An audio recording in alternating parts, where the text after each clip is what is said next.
एक सिंपल सा फैक्ट बताऊं आपको इंडिया के बारे में। इंडिया में जितना भी पानी अवेलेबल है उसका 90% वाटर हम लोग हर साल एग्रीकल्चर में खर्च कर देते हैं इरिगेशन करने के लिए। और आप इसको कोई छोटी मोटी बात मत समझिएगा, इसको एक एग्जाम्पल के थ्रू समझते हैं। मान लेते हैं हमारे देश में 100 लीटर पानी अवेलेबल है, तो उसका 90 लीटर पानी हम एग्रीकल्चर में खर्च कर रहे हैं इरिगेशन करने के लिए, और बचा हुआ जो 10 लीटर पानी है वो जा रहा है domestic use, industrial purposes etcetera, जितने भी अन्य काम है वहां पे।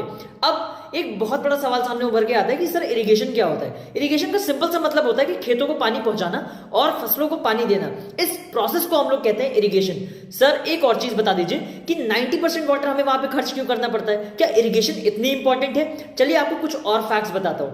आज भी 2025 में भी इंडिया की 50 से 60% पॉपुलेशन अपनी डेली की कमाई के लिए एग्रीकल्चर जैसे कामों पे डिपेंडेंट है। अगर हम उनको इरिगेशन नहीं पहुंचाएंगे, पानी नहीं पहुंचाएंगे, तो वो अपनी जॉब्स को लूज कर देंगे। और जॉब्स को लूज करने का मतलब जानते हैं आप? जब कोई आदमी, कोई इंसान अपनी जॉब को लूज करता है तो वो सोर्स ऑफ इनकम को लूज करता है, और जब सोर्स ऑफ इनकम लूज होता है तो वो पॉवर्टी का शिकार हो जाता है। पॉवर्टी का मतलब होता है कि जब आप अभी खाना खाएं और आपको ये ना पता हो कि आप अगला मील कब खाने वाले हैं, ऐसी सिचुएशन को हम पॉवर्टी कहते हैं। अगर इरिगेशन ना हो तो एग्रीकल्चर नहीं हो पाएगा, और अगर एग्रीकल्चर नहीं हो पाएगा तो 70% भारत की जनता, 60 से 70% भारत की जनता ऐसी सिचुएशन का शिकार हो जाएगी।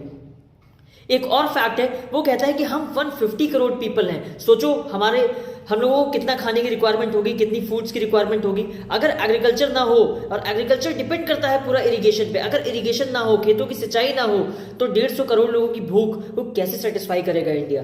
ठीक है सर, समझ में आ गया कि इरिगेशन एक बहुत इंपॉर्टेंट प्रोसेस है। किसानों को जिंदा रखना, उनको नौकरी देना, उनको एम्प्लॉयड बनाए रखना, उनको पॉवर्टी का शिकार होने से बचाना और हमारी भूख को पूरा करना, ये सारा काम करता है इरिगेशन। सर इरिगेशन करते कैसे हैं?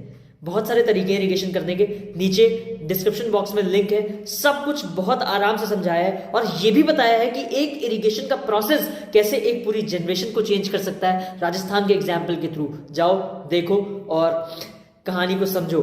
Thank you.